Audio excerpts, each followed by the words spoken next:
Cool. I'm just pressing record so I don't forget to record. Okay. Hello. Hello. All right. This is your baby, so you're in full control here. It's weird. I'm not used to being on this side of the Zoom screen. Oh my gosh, you're so funny. I am going to wait. Here's the thing though. I'm wondering if I should just join with my computer because I can't see if anybody else is here. Oh, okay. Yeah, maybe. We've got Ruth and Kathy here. Hi, Aunt Ruth. Hi, Aunt Ruth. Hold on. Let me do it. Let me click here and do it this way. Steph is here. Hi, Steph. Let's see if this works. This is going to be setting up technical stuff. I've learned other forms of healing modalities, and I'm like a lover of learning, right? So I think that's how Bron and I stay connected, because we both share things that inspire us. So as we're both like learning new things and we want to talk about it, right? We want to talk about the stuff that sparks us. So I am a lifelong learner. And for me personally, my joy and my passion is spirit. Okay. Everything that involves our spiritual journey, our connection to source, that gets me more excited and more full of joy than anything else on the planet. So I love to share it because the peace that it's brought into my life and the strength that it's brought into my life is unmatched by anything else. And I have an urge to share that with people. And that's also how I know that I'm supposed to be sharing it, right? We got to follow those urges. The inspiration, follow the breadcrumbs, as I say.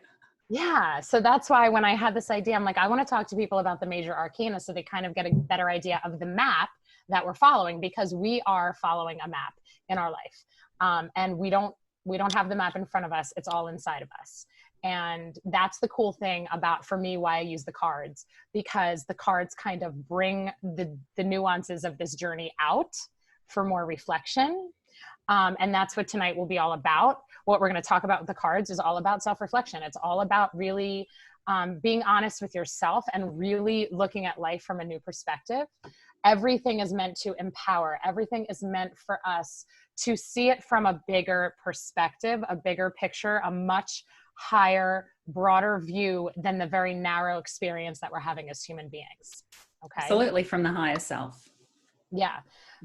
What we think is everyday routine life is like such a much more massive truth to that, right? Our lives are not meant to be lived in the mundane of just earning a paycheck, paying your bills, cooking dinner every night, and doing your laundry.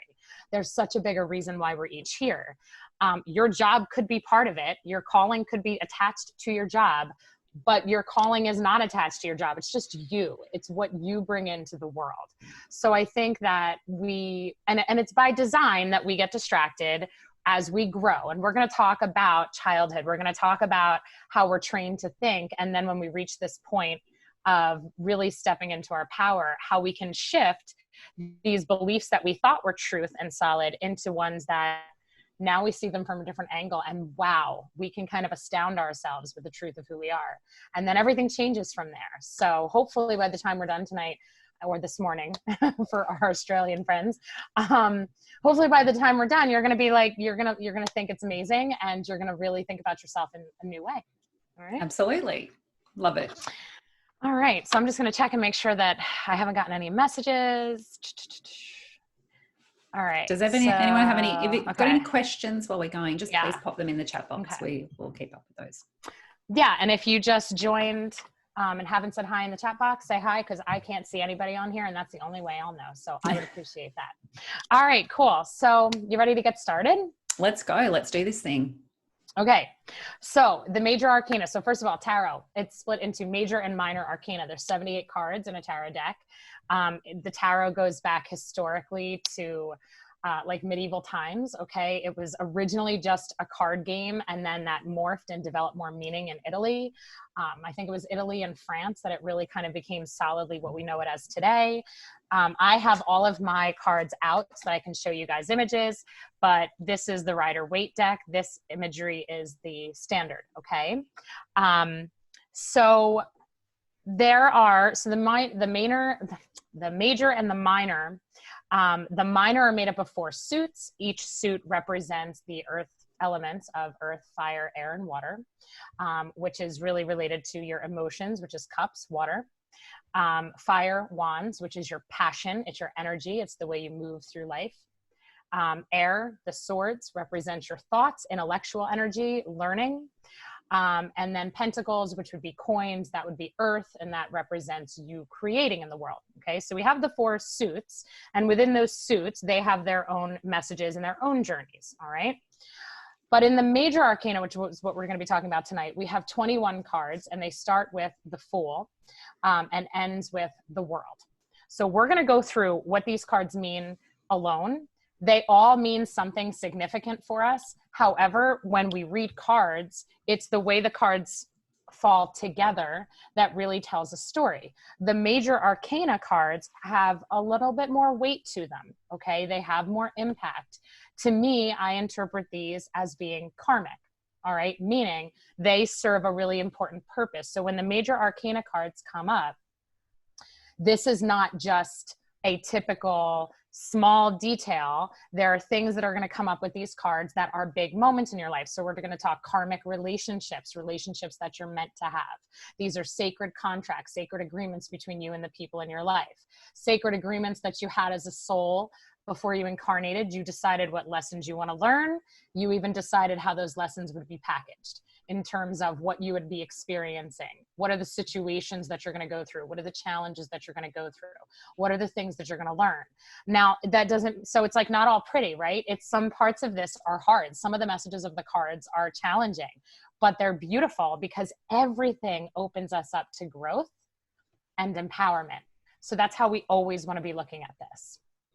Bron, absolutely. Yeah, I was just, while you're talking, one of the things that struck me, and I think I shared with you, I did a online cacao ceremony yesterday with a shaman in Guatemala. And during the journey that we went on with him in the meditation, one of the things that really came up strongly for me was the concept of karma and how our karma is of service to the collective. And one of the things that really resonated during that journey with what he was saying was around, you know, the lower vibrational emotions, as we call them. And he was saying, rather than, because we have a tendency, and we talk about this a lot, particularly in my work, we have a tendency to deny certain emotions and repress certain emotions. We think that, you know, they're bad, they're negative.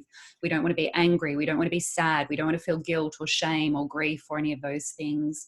But he was actually talking about, you know, if you're feeling the anger right now, amplify it. If you're feeling the grief, amplify it. Whatever you're feeling, allow it to amplify, because part of our karmic role and karmic contract, my dog's wandering to the door, part of the karmic role and karmic contract that we come here with is to actually feel those things. And you know, one of my little catchphrases, Lauren, we have to feel it to heal it. Absolutely. And yesterday, during that moment, it just kind of dropped in. It's not just we have to feel it for ourselves to heal it. We have to feel it because we are karmically contracted to experience that in order to help heal and ascend the whole collective. Yeah. So yeah, I think it's so important for us to recognize that. And then it makes everything okay, right? It gives us permission to experience everything we're experiencing. Absolutely. And here's the powerful thing, you know, in this human life, we're taught that we should feel shame and we should feel guilt and we should feel embarrassment and we should feel all of these low vibration emotions associated with us, our failures, all of the regrets that we might have as humans. But the thing about, like what Bron just said about serving the globe karmically, we have to experience things to then transmute them. Okay. So when we're, you know, in the tarot, we use the word alchemy. If you've ever read The Alchemist, like that is, I could talk to you for hours about The Alchemist. It's one of my most favorite books I've written. And it is all about the idea that you take what you're given. And I've talked about this in my group many, many times. You are fated to have experiences. It's written in your star. Are certain things that you came here for, and your higher self was all about it. All right. Yes. JD loves that book. It's so good. I love them. You are fated for certain things. It is your destiny to take what you're fated with and embrace, surrender, open yourself up. Ignore all the nonsense that the world throws at you. Ignore all the nonsense that we should look a certain way, be a certain way, have a certain amount of money, have titles after our name, have all the material things that the world tells us is the most important stuff, right? It's none of that. That's a distraction. What I really love, though, is we're getting down to what really matters right now, which is really, really exciting, okay? We're getting down to this idea of, okay, wait a second. So if these things serve me, these experiences that I've had, all of the trauma, all of the pain, all of the situations that have hurt me, all of the things that have made me doubt myself, rather than actually hide from that and keep the darkness on that because you don't want people to know of your struggle, it's all about shining the light and saying, hey, here's what I went through and here's how I overcame it. Let me help you, right? So we're going to pay it forward. That's the entire purpose of your life. Your entire purpose is to pay it forward, is to shine the light. There is no amount of suffering that we go through that is wasted. There is no such thing, okay? And it's hard to say that because some suffering is just absolutely awful, and I'm not negating it. But understand that on a soul level, there is something so profoundly of service to your soul and everyone you encounter, okay, on a collective level. Absolutely. And I think, that's really important. I mean, the whole alchemical process also is where our power lies to transmute that energy, not just for ourselves, but for the entire collective. And that's what we're going through at the moment, is a serious transmutation of energy, which is why we've got such opposing energies kind of at force. So that's what it feels like. Because that's what's happening. We're going through this alchemical process of transmutation for our entire collective. And one of the things, obviously, STARR, the A in STARR, it's actually STARR, I should say that, stands for alchemy. We do what I call Storyteller Alchemy Rapid Recoding. The idea behind what we do is removing the emotional charge of the trauma, and not just removing it by ignoring it or pushing it aside, but eliminating it through a process of the person experiencing it and going through it, and again, amplifying it so that they can transmute it. And I think that's really that whole transmutation process, because you hit on that word, and I thought we need to talk about that a lot, is so important right now. And so it's not about, I don't want to feel the fear, I don't want to feel the anger. It's what do I do with the fear and the anger? Mm-hmm. Yeah. Why are they here? Why did I go through this? What has this shown me about myself? What has this shown me about the world? What has this shown me that I can now enlighten other people with? Right. So when we get through this, through these cards with the Major Arcana, this is, okay, from the beginning to the end, the transmutation process. Okay. It is taking the beginning of the story, bringing you to the end of the story, but in between, there's a whole lot of stuff that happens, okay? And it's all the stuff that happens in your head and in your heart, and they have to be in alignment, all right? So this is a natural progression. You are always doing it. You are always in this story. You are always in the Major Arcana journey in certain aspects. On a personal level, you've been through this in different ways in your life, okay? So if you think about who you are and the chapters that you've lived through, the relationships, the moments in your life that you could categorize, those were probably in alignment with the progression of the Major Arcana, okay? Because what happens is energy is shifted through this process. You are changed. You grow through this process. And when you get to the final end, the world, this is your new chapter, okay? This is a new beginning. This is a closure, it's an ending, and a new beginning. So we'll talk about what these cards mean. So when you're thinking about what we talk about tonight, think about in terms of your life. Think about the moments in your life, the relationships in your life, the big players, okay? We're also going to talk about it on a big scale. We're going to talk about it on a global level in terms of us as a collective whole, okay? And that collective, the word collective means everybody, every living being on the planet, okay? Animals, plants, you name it, everything is made from energy. We are a part of a massive energy web on this planet. We're all participating.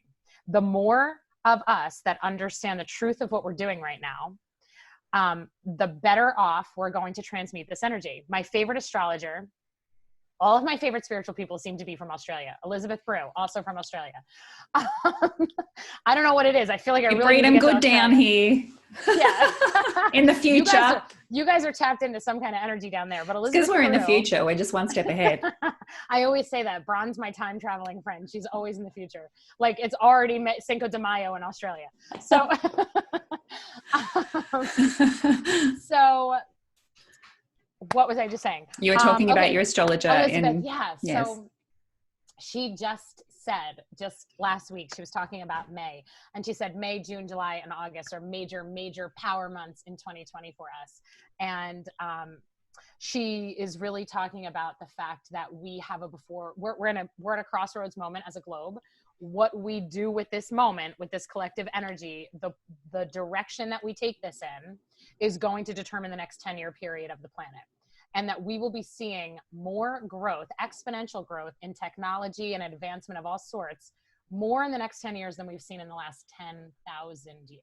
Mm-hmm. We're at a big moment, right? So pat yourselves on the back that you're here, that you're watching this, that you're here live. If you're watching the replay of this, pat yourself on the back, because the fact that your soul brought you to this point means you're a very active participant in it. So just like you're helping change the world. So you should feel really good about that. All right. Mm-hmm. Yeah, I know, right? And I keep saying to people, that's why we had such a population explosion. You know, it was kind of a calling to the warriors to come to this plane at this time. So, you know, there's been a lot of talk about population control and things like that as well, and how we've had massive population explosion. Also, how we've had a massive explosion of what we might call starseed children, that we're seeing a lot of very connected children. And the reason being is the battle has the celestial battle has kind of moved from the heavens, so to speak, down to this earthly plane that we exist on. So more and more have been called in to do this work and to help raise the frequency of this space and time right here. And if you are a parent right now of young children, understand the role that you're playing in that. These children that are being born right now, this younger generation, this Generation Z and younger, these kids are coming in at a higher frequency of vibration. They're more sensitive. They are more intuitive. They're more empathic. They are coming in with a whole different vibe.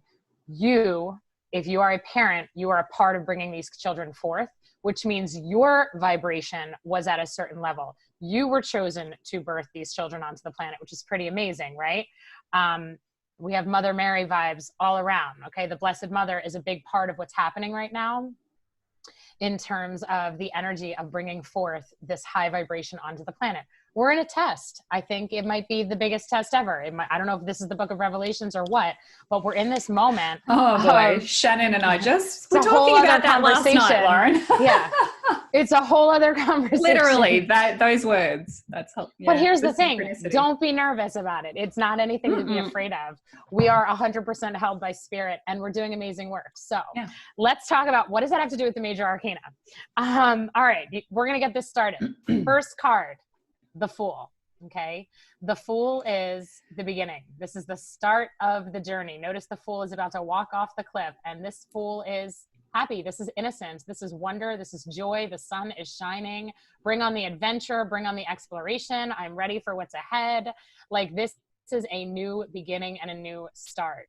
This is an openness. Notice the position of the Fool's body. The chest is wide open. The heart chakra is wide open.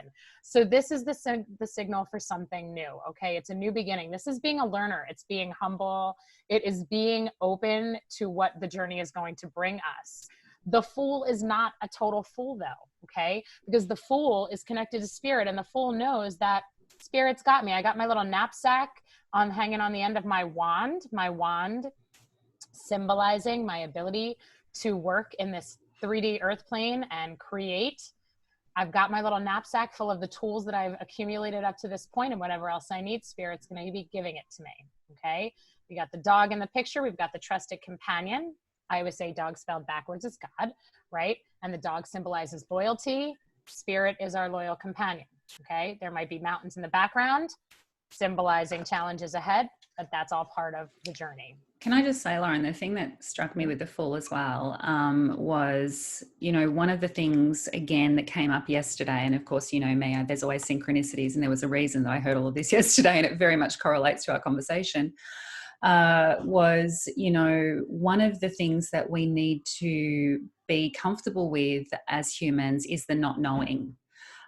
We need to be comfortable with the fact that we know everything we need to know based on what we know in that moment, and what we don't know, that's okay. Yeah, and it'll be given to us. Yeah, and that to me, again, that's the full sort of carefree, doesn't matter, you know, it doesn't matter that I don't know everything. I'm setting out on this journey. I can't see what's ahead. It doesn't matter. The knowledge I need will come to me as I journey. Yeah. And it's about taking the first step, right? The Fool is stepping off into the unknown. The Fool does not have a map. The Fool does not have it all laid out, okay? The Fool is about taking the first step. And here's the other thing. If you don't choose to willingly take the first step, Spirit will help push you right off that ledge, okay? We are always being nudged into the direction that we're supposed to be heading. We have an angelic team that is like rearranging stuff and making sure we head in that direction. Think of all the moments in your life when suddenly a roadblock comes and the path you think you're on, you're no longer on it. Something diverts you, okay? Have you seen the movie The Adjustment Bureau? Oh my goodness, it's about exactly that. The angels they have doorway. You should watch it. They have doorways and they actually influence people's lives just by something as simple as dropping a cup of coffee or spilling a cup of coffee. Yeah. Could be your team. Intervening. Intervening, divine intervention, 100%. So one of the main messages of the Fool is relax into it. Okay. Relax into where you are, relax into the present moment, and understand that you are so supported and so loved and surrounded by your invisible team that you don't have to have all the answers. And when you don't have the answers, I always say, this is what I do, right? Throw your hands up. I welcome the answers. Okay. Because that's what the Fool's beginning of the Fool's journey. Okay. I took out 3 different sets of Major Arcana cards just so you guys could see the artwork. This is the Fool from another deck that I have. I feel like this lighting might be... That's all good. Can see it. Okay. Now, and I do want to say one thing, you know, you have the moon and you have the sun. And I want to talk about symbolism in the tarot really quickly because this will come up through almost every card. The moon represents your intuition. The sun represents clarity. And notice that the Fool is stepping off into both. Okay. He's got the sun, he's got the moon, he's got the mystery, he's got the idea of the direction, right? And understanding that step off point, you don't have to have all the answers. All right. And then this is the third deck, totally different artwork here. Oh, wow. I love that one. I should have had mine. I've got the Wildwood Tarot, but we could sit here and compare decks all night, couldn't we? I've wanted to buy the Wildwood Tarot for a long time and I haven't yet, only because it's the Wildwood Tarot and I actually have a house in Wildwood, New Jersey. It's my most favorite spot on the planet. Yeah, I'm not even kidding you. Oh my goodness. So, it's beautiful. I know. Yeah, I'm going to need to get it. All right. So the Fool starts off, okay? We step off into the unknown. We begin the journey. And here is where Spirit steps in and says, okay, understand on this journey, here's what you need. And we come up with card number 2. Well, actually card number 1. The Fool is, by the way, numerology people, the Fool is the number 0. This represents the totality of all possibility. Okay. 0 is nothing and 0 is every possible thing it could be. Okay. So while we are divinely guided, we are also operating with free will. And here's to me where the magician steps in with free will. Okay. And it is the number 1 for a reason. Besides the fact that it's an initiation, the magician is working, figuring out his abilities along with Spirit guiding. All right. We have the infinity symbol above the magician's head representing just there's no ending to anything. Everything is eternal. There's nothing finite about our existence or about what we're doing down here. So the fear of endings and deaths is unnecessary. Mm-hmm. If you notice closely, we have the wand, we have the cups, we have the sword, and we have the pentacles, showing that we're supposed to be working with everything on this earth as well as everything in spirit. So I'm going to let Bron talk a little bit more about that, about being rooted, and this correlates now with your root chakra.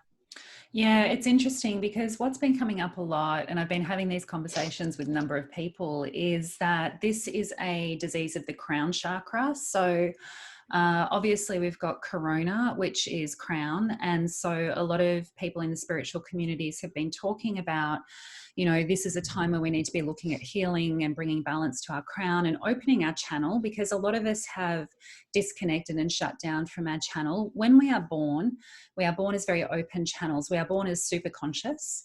That is the first level of consciousness that we come in as, and we are very much connected to our divinity or our soul's calling. We contract with that divinity before we come into existence, and then we bring it through with us. So, you know, we're part divinity, part human, if you like. And what happens, like I say to people, you know, it's obvious that we are born as that divinity and as that divine creator, because when we're born, we have nothing. Literally, we have no clothes, we have no food, we have no shelter, we have nothing. And we don't go out and work for it. We don't go out and slave for it and make money for it. It just comes to us. It is created by us and for us to help us on our journey. And what happens is, as we go through life, we are conditioned in a certain way, culturally, socially. We are taught certain things, and the way in which we are conditioned is very limiting, and it's also very it's a very disconnecting kind of journey. So we systematically disconnect from our channel, and this is the sort of connection between the higher self, the divinity that dwells within us, and the source, the all, right? And we kind of need that connection in order to be co-creating alongside source. We need to be connected into our source of creation. Another thing that came up yesterday, we actually journeyed into the nothing, or he called it the nothingness, I call it the nothing. And I used to actually go there all the time as a child. Some people call it the vortex. It is a place where there is no thingness. So there is nothing there, but everything there all at the same time. In the sense that there is, as the magician shows us, infinite potential and possibility in this space of infinite eternity. And so it's really wild and really hard to wrap your head around, right? Like, I'm actually getting more used to these conversations, but like, for those of you that are new to this, it's like, you can't even like, it's mind blowing how big this really is. So just roll with it if you're new to it. Yeah. I'm kind of, it sounds weird, but I'm used to it. So for me, this is like a second language. And I used to sit in the nothing as a child, every night before bed. So from about the age of 4 to 10, I actually had a trauma at the age of 10 that was the catalyst for my disconnection. From I can remember every night as I would go to sleep, I would sit in the nothing and visit, and it felt like home. I didn't know what it was. I became obsessed with the concept of nothing. Drove my mother nuts. You know, in hindsight, I realized it was that. But, you know, like I said, I had a trauma at 10, and that trauma for me was a catalyst that kind of disconnected me, because what that trauma did, it was actually, and I hope this, you know, isn't going to be too sensitive for people, but it was a sexual trauma. Now, sexual trauma in particular affects us at the root chakra. Because it impacts our sense of stability. It impacts our sense of knowing where we stand. It kind of tilts our world upside down. And so, you know, I was very impacted at that point. Now, I've kind of digressed, but I'm getting back to where I want to be. And that is in the sense of how this is not just a crown chakra balancing and healing that we are moving through right now. More than that, it is a root chakra. And that is because without that grounding, without being rooted into this plane on which we exist, this earthly place which we have come to create and to serve and to weave our divinity among the tapestry of the collective and the all, we need to be grounded into that. We need to be rooted into that. It's like wanting to build a big tower, you know, because this is essentially what we talk about. When we talk about spiritual ascension, we're kind of, if we use the metaphor of growing this sort of pillar, you know, up from us and through, connecting to those higher places and to the source we are a part of. You know, we're kind of growing this tower of connection and channel up from us. But if we don't have a solid foundation, then, you know, that connection is going to be wonky. The tower is going to do this, and we're not going to be in alignment and flow, not just at the crown, but obviously throughout the whole energy center. But it all starts at our root. And what has happened is, in the conditioning, the social and cultural conditioning we've experienced as a collective over a long time, we've systematically been disconnected from our place here on the planet. We've been disconnected from our mother, from Gaia. You know, we've been forced into these kind of restrictive constructs and contexts that keep us from really, really grounding into the space that we are a part of. And without having that foundational root grounding, we can't actually have the strong connection. So absolutely. Hopefully that's kind of in a nutshell explained a bit of that concept. But yeah, we need to be present in our bodies, right? Yes. It is about, you know, this beginning of the journey as the magician. We set off from the Fool, right? We take our first steps, we start to go, but we need to feel safe and we need to feel secure. If we look at the colors of the card themselves, he's draped in the red cloak, symbolizing the root chakra, and he's surrounded by yellow. This is willpower, okay? This is taking action. This is your solar plexus. So, you know, what Bron is saying about being rooted, it's about being fully present as a soul inside your body, which is a lifetime journey, by the way. Okay. Being really comfortable in your own skin, honoring the body that you're wearing. Okay. Taking care of it, dealing with the health of it, dealing with the foundation, because our root, sacral, and solar plexus, these are our foundational chakras. So the magician is a symbol of be here. Don't wish to be up there, right? Don't wish to be back in heaven. Don't wish for your life to be over. Don't wish that you can talk to spirit. Don't wish that you could see ghosts. That was me as a child. I just loved ghost stories, and I loved all things like that. My aunt oh my God, same, cards. right? I was like a total mystic at heart. But like the magician is actually about, whoa. You'll get there actually. But right now, your initial job is to be present in your body and to be healthy and to connect to the earth, right? So when we think about the social conditioning, we think about all the problems on the planet, think about climate change. As a whole, humans have neglected taking care of the earth. We aren't respectful. We aren't considerate of the earth. We tear down trees and we destroy animals' homes and we reduce the oxygen supply and we pollute the air and we do all sorts of things. I mean, just the list can go on of all the things that hurt my heart every time I read about them and see them, right? Because this planet needs to be respected. This is the root. Just like the trees grow out of the ground, so do we. We come from this, we will return to it. The bodies that we're in, the skin that we're in is the planet. All right. We are made of every single element that is in every other thing on this planet. We're just arranged differently and our numbers are different. Okay. But we truly are the same stuff. Now, the magician is that message of work with all the stuff that you're given. Work with all of the tools that you're given. Work with your mind. Work with your ability to create. Work with spirit. Work with your emotions. Your emotions are one of the most important systems in your biological makeup, okay? Your nervous system, the neuroscience of how we operate, guys, is crucial to understanding yourself and advancing, right? And that is what the magician is symbolizing. So we look at this card and this imagery and we think it looks old and it looks mystic, but really this is about using all parts of yourself, owning all parts of yourself, understanding that you're capable of magic. You are capable of creating magic and creating solutions. And, you know, when people love The Secret, people love the idea of the law of attraction, and the law of attraction is real, but The Secret is, I don't want to be mean if you love it, but it's garbage. Because, and listen, I love The Secret too. I'll second that. Yeah. The Secret is ridiculous nonsense because we're not all meant to be winning the lottery and millionaires, and who really needs to manifest all that stuff anyway? So I'm going to read that in 1 second, Kath. This is about manifesting the real stuff, the real jewels, the real treasures of your life, okay? You'll always have what you need. And that's what the magician symbolizes. Can I just add to that, Lauren? Yeah. Because just when you were talking about, the solar plexus and everything else, and before we were talking about, using your brain and your heart. Well, the other thing, and this is what I say to people and what I've discovered as I've been doing the work that I've been doing, and there's more coming out about this now, is that the mind is actually made up of the brain, the heart, and the gut.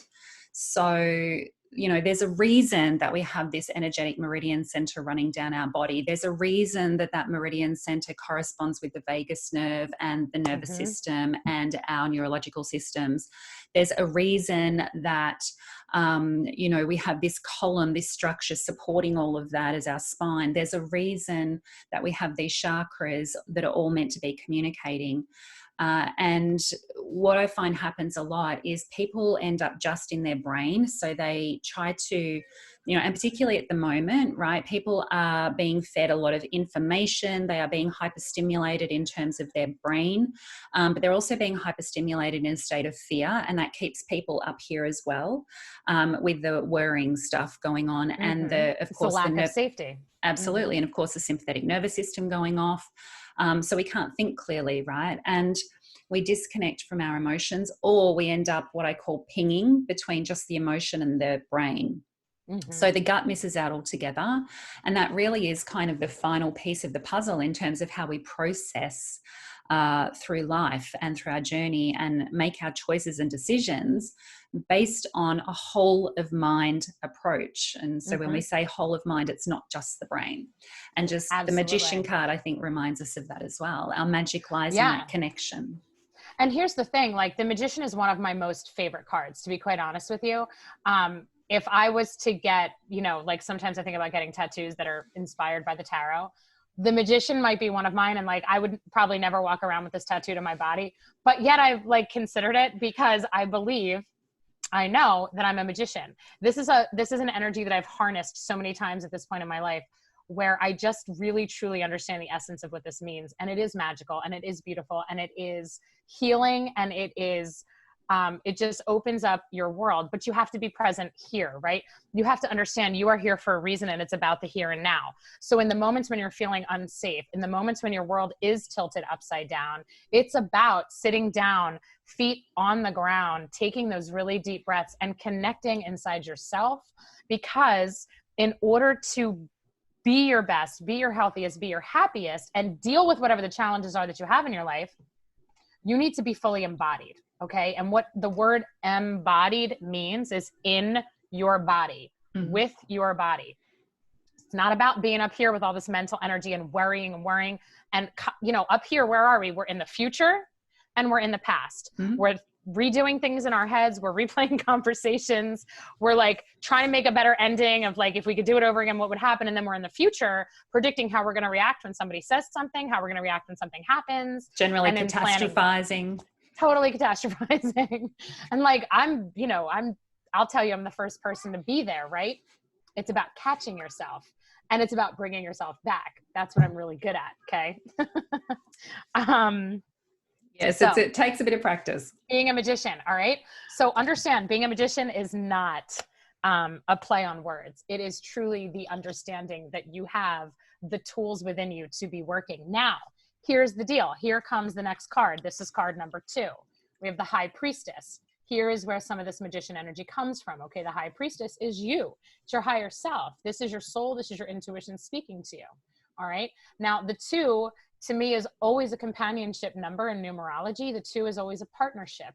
This is about being on this journey, learning your skills, learning just how much you are able to influence your own life with the help of spirit, being in touch with your intuitive guidance, picking up on it. I just want you to notice the light and the dark of the colors of this card. This is the balance. This is the understanding and seeing things clearly and also not. We have 6 senses. We have 5 that science can prove, and we have the 6th that science is still working on. But you have to trust the 6th the same way you trust the things that you see with your eyes, because that is what this card is all about. Male or female, it doesn't make a difference. The High Priestess represents the divine feminine, which again, does not matter if you are a male or a female. We all have both, okay? We all operate from a divine masculine and a divine feminine balance. This is about embracing the divine feminine balance of your intuition, because this is where creation comes from. all right? And you're here to create, not just creating babies as a female, but creating in general, expanding your soul here. And we'll talk more about that. Yes. You want to add anything to that? No, I think that was beautiful and succinct. And I know we've got 21 cards to get through, so I'll try not to keep saying things. I know. Bron and I have spent many nights for me, mornings for her, where we just talk for hours and hours and hours. Yeah. And just like in this particular deck, the High Priestess, I feel like there's such a glare, but there's like a hawk flying at her feet. And she has the triple goddess moon symbol above her. And it really symbolizes the progression and the advancement of our journey. Excuse me? No, honey. Actually, yeah, you can. Sorry, guys. Go for it. Okay. So the High Priestess, all right? So we're tapping in now. We're tapping into the internal wisdom that's inside of us. And then next, card number 3 is the Empress. And here is where that creation really starts to happen. This is where what's inside of us comes out into the world. And I love this Empress card because of the fact that she is a tree. Here's Mother Earth. She's a tree, but she's also a human holding a newborn baby. You've got the lush greenery. You've got the animals symbolizing the abundance of creation. And the fact that we have everything we need to create whatever we need or want. Okay? Bron, go for it. I know you want to jump in. Well, that one in particular, I love that. And that is true. Like, I think one of the big illusions that we are facing now and that is keeping us kind of in that disconnect is the fear of lack. A lot of people are feeling a sense of lack, a sense of scarcity. And of course, there's a lot of reporting around a sense of lack and scarcity. And lack and scarcity keeps people very controlled in that state of fear. But again, I would really like everyone to just remember and connect in with the fact that, as Lauren said, we are always provided for. And like I said before, we are born as that divine creator. So, you know, as a baby, you don't have a job. Like I said, you don't have money, but you are creating all of these things that you need. So whatever you need on your journey, it's the same with the knowing. We need that trust, right? We need to be able to trust in the sense that I know what I know as I need to know it, just as I am provided for as necessity dictates. And, you know, that is so true. You know, we can also create more than what we need. Absolutely, we can do that. But whatever we need to continue on our journey as we are meant to, as we karmically contracted, that will be provided. So yeah, it can be tricky to see when we're in that sort of third dimensional illusion of lack and scarcity. But truly, like, you can create a castle just as easily as you can create a penny.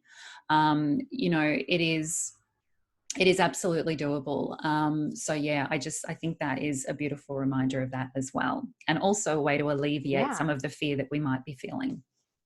Right. So if we just look at like the first 3 cards of the tarot, we start off with the Fool's Journey. We take the first step. We begin to understand the tools that we're working with. So here comes in our mindset. Here comes in the decisions that we make. Here comes in using our voice, having self-confidence, feeling really sure of who we are, understanding that we're capable no matter what anyone has ever told us or no matter what belief system we've encountered, you know, failing math in 5th grade, now you think you're bad at math forever. No. Okay, so we're going to rework all of the limiting beliefs that we have. We're going to break through those barriers, and we're going to have spirit helping, right? We have the truth helping us, because these 3 as our foundation give us this ability to create. And here's the traditional Rider-Waite Empress card, okay? So here we are being able to bear fruit, to be able to create, to have offspring. This is the divine feminine energy of creation. And we need to have our foundation in a solid state in order to do that, okay? And it's always about our belief system, guys, okay? Now we have, following that up, is the Emperor, okay? So now we have the divine masculine. The Emperor card is about the man. It is about the structure of government. It is about the belief system. It is about the archetypal masculine persona that we are used to, okay? The Emperor is like the boss. The Emperor makes the rules. The Emperor is the president. The Emperor is in charge. And the emperor is not bad, by the way, for any of those things. It is not a good or a bad thing. It's just part of how we develop. We start to like be like, okay, so I'm creating in the world. I'm using my voice. I'm following my dreams. I'm signing up for classes. I am taking the first step to do something. I put myself on the dating website. Whatever your first step is, whatever journey it is that you're on, the emperor then comes in with the establishment of how we're going to perceive this, how this is going to go. We're going to start to learn our parameters from the emperor. We're going to start to learn what is okay to do, what is not okay to do. It's going to start to shape things for us. As we continue, notice the red of this card. This is still a grounding force in our life, okay? This is not a bad energy. We don't want to be free-flowing, jump and do everything on our own, because the emperor is going to provide us some structure and some guidance along the way. Can we have some negative emperor energy in our life? Absolutely. But we'll deal with that in a couple more cards, okay? But in the beginning, we're going to accept the emperor's energy, because as we're creating, we're trying to find our footing and we're testing things out. And the emperor is that type of energy of finding your self-confidence in what in your expectations. Does that make sense? Yeah, I think it, what I get from it is it's the, as you were saying, the masculine energy. You've got the Empress energy, the very feminine, floaty, intuitive energy of creation. And then you've got the masculine energy that comes in to balance that, which is the more grounded, stable. How is this represented on an earthly plane kind of co-creation balance? And taking the action, right? So that emperor energy is saying the words. It's making the phone call. It is signing the papers. It is moving. It is whatever it is for you. That masculine energy is the action part of the feminine creation. Absolutely. Right? And I'm just going to show you in one of my decks. This is the emperor, and he's kind of a jerk in this card. This is so funny because all tarot decks have their own personalities, and this guy, he's kind of full of himself. So every time he comes up, I'm like, who's the guy in your life that needs to go? But this emperor, he's a little arrogant, and the emperor doesn't have to be arrogant, but like sometimes that action, we have to find the balance of not being arrogant, right? Because sometimes the masculine energy can be a little bit too aggressive or a little bit too much, right? So part of the dance of this journey is finding our balance and how we approach things and the energy with which we approach it. Now, if you look at the bull emperor here, who is like, can you guys see that? Okay. Yeah. But then you have this more like way more grounded, more well thought out emperor energy. He's more like a chilled out emperor. He's the fair emperor. This guy's like the make me happy emperor. And this, so we do want to find our own balance of what fits our journey in the moment. Okay. So sometimes we will be the emperor. Yeah. And I definitely think that's important too, that masculine energy balance. I mean, particularly for people who, as we know, run businesses and things like that, it can become all about, what you're doing, the action, the do. And I think this is interesting probably for everyone at this point as well, because we've been living in a do culture. Where we think the more that we do, the more that we have to do, the more we're hustling, the more we're, doing all over ourselves, the more we care and the more, we're creating. And it's actually sometimes the opposite. In fact, most of the time the opposite. So yeah, I think we're being asked now to bring that balance back to the masculine as well.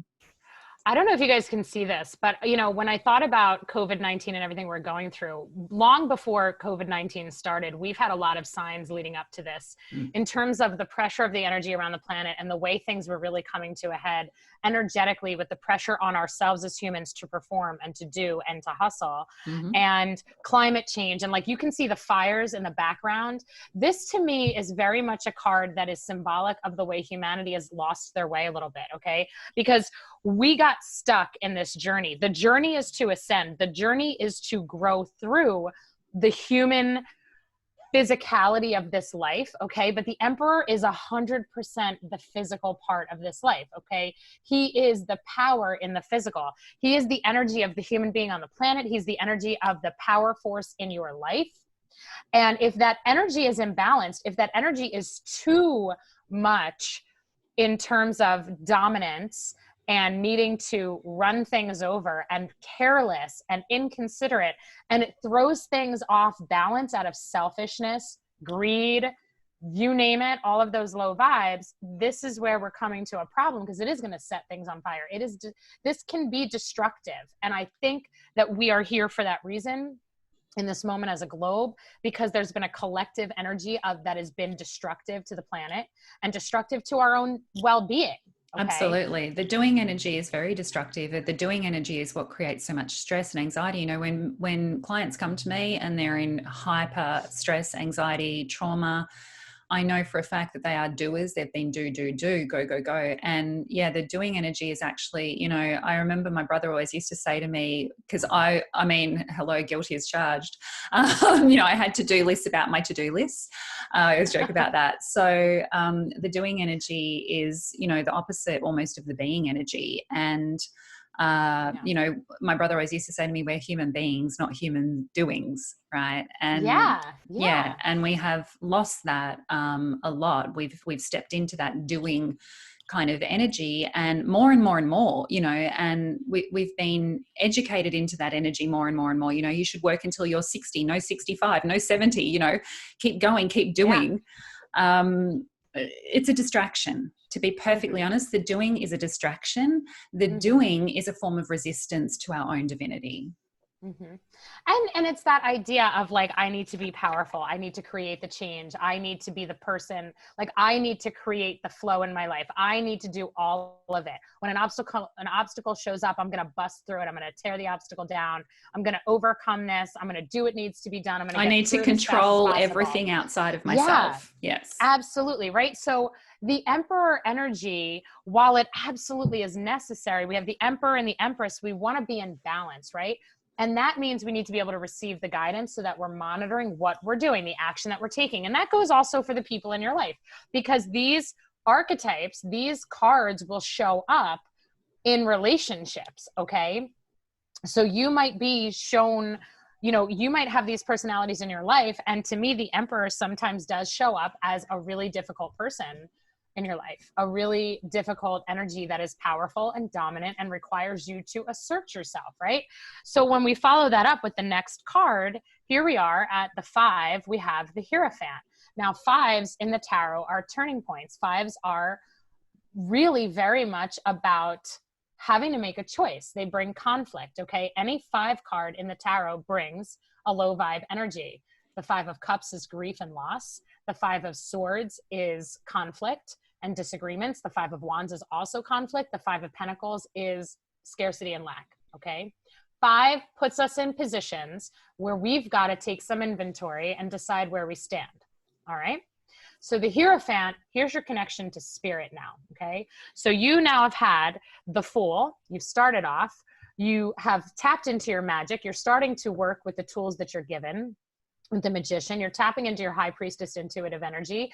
You are tapping into your Emperor action, masculine action taking energy.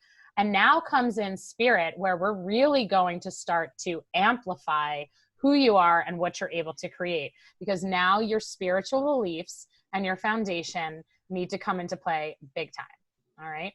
This is where you decide, you know, for me, I was raised Catholic. While there were aspects of that religion that were wonderful and important in who I am and who I grew to be, there were also aspects of it that didn't fit me as an adult. So the Hierophant came in when I was a teenager. My mom will hear this and she'll be like, so I think I've probably told you this. But like, hi, Mom. It's all right. Yeah, she's a wonderful girl. But like the minute I got my driver's license, I would be like, yeah, I'm going to go to the late mass on Sunday morning. And that was it. I never went to mass again. I would like go to the mall and go shopping. I would do whatever else because that didn't fit me. Okay. Going to Catholic mass just wasn't for me. But that was a moment that showed up. That is a Hierophant moment. That's a moment when you decide what fits you, what fits your belief system, what is in alignment to you, and what needs to go so that something different can come in. Okay, the Hierophant's really about obtaining personal power. It's about coming into alignment, all right? And I think it's important too with the beliefs. And one of the things I was thinking earlier when we were talking about those initial foundational cards and the beliefs that we get trapped in, you know, we get caught up in those beliefs. Your mum's saying no surprise here, Lauren. Yeah, she already knew that. We get caught up in those beliefs from a very early age. So most of our belief systems and our constructs established by the age of 7 or 8.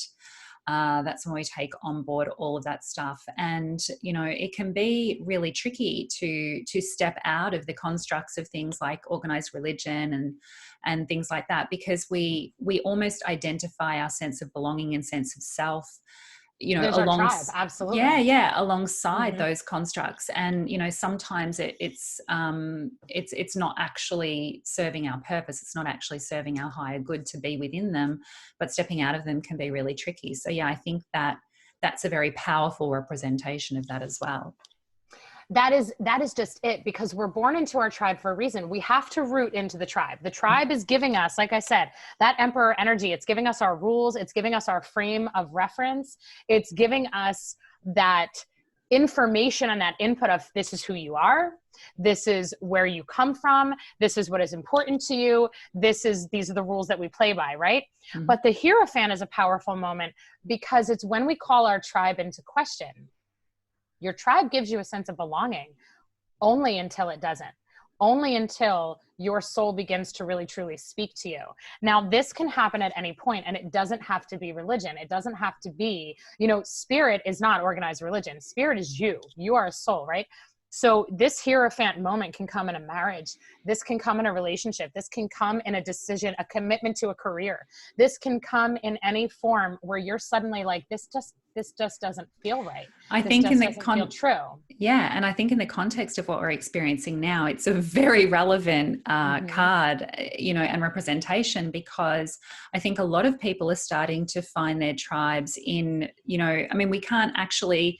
It used to be all about, you know, the people that I know from my school networks with my kids, or the people that I know from the sporting club, or the people that I know from work or the office or whatever, you know, and we kind of have conditionally just believed these people to be our tribe.